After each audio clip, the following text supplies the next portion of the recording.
So Republicans facing a major political battle in the midterms as they try and keep control of the House and the Senate. Tax cuts, a good economy, both could certainly help. But Bernie Goldberg writing about a secret weapon for the GOP. Here's the article. It's called "The GOP's Ace in the Hole," and he writes, "There she was, Nancy Pelosi, dressed in black and looking miserable, as if she were attending a funeral."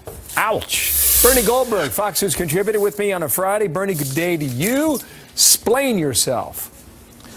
Well, look, nobody's expecting Nancy Pelosi to stand up and cheer for a Republican president. We're not expecting that. But she looked like her dog died. I mean, sitting there, she couldn't even fake a smile when the president talked about bonuses for American workers. By the way, those bonuses, as you've reported, she has called crumbs. Well, they may be crumbs to Nancy Pelosi, who's rich, but to real Americans who have real jobs and have real bills, a few $1,000s is real money. And then you have the Congressional Black Caucus. The president is up there at the podium talking about historically low unemployment rates for African Americans. And they're sitting there on their hands looking glum, like they accidentally stumbled into a David Duke rally. And then progressives in the media talking about all of this. One says it's a scary speech. Another says it's candy laced with poison. Another says Democrats had no reason to stand up and cheer because Donald Trump is, quote, the great dictator. I just don't think this stuff sits well with ordinary Americans, even those who don't like Donald Trump. And if the economy doesn't help Republicans in November, and it may not, it would be ironic if it's the Democrats who help Republicans in November. Yeah. The better the news to the American people, you're right, the worse it is for the Democratic Party. We'll see where that goes. You're tapping into something I think is visceral. Sarah Sanders sent out a tweet 2 days ago. I'll read it for you.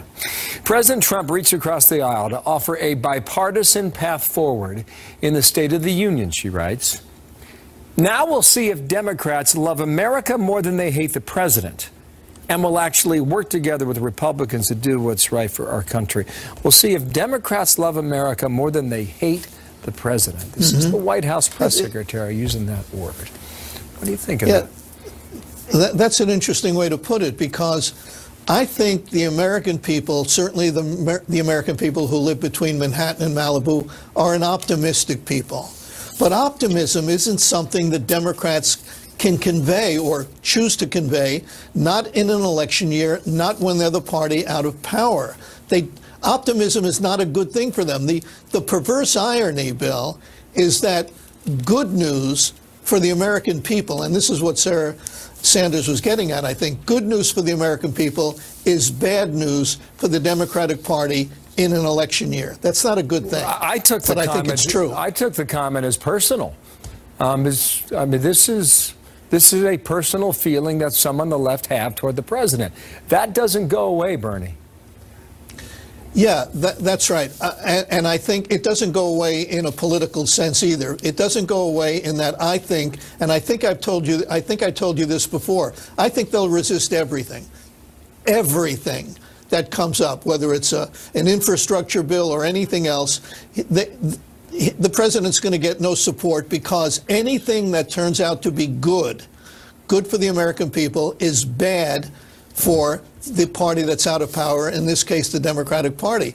And I think they hate him so much, that they're not going to do anything that's going to help people. Listen, not one Democrat voted for the tax bill, and now people are getting raises, they're getting bonuses, and that's good for the American people, but it's not good for them as a party. The GOP's ace in the hole, Bernie Goldberg wrote it. Thank you, sir. Enjoy Miami. Thanks for coming back today.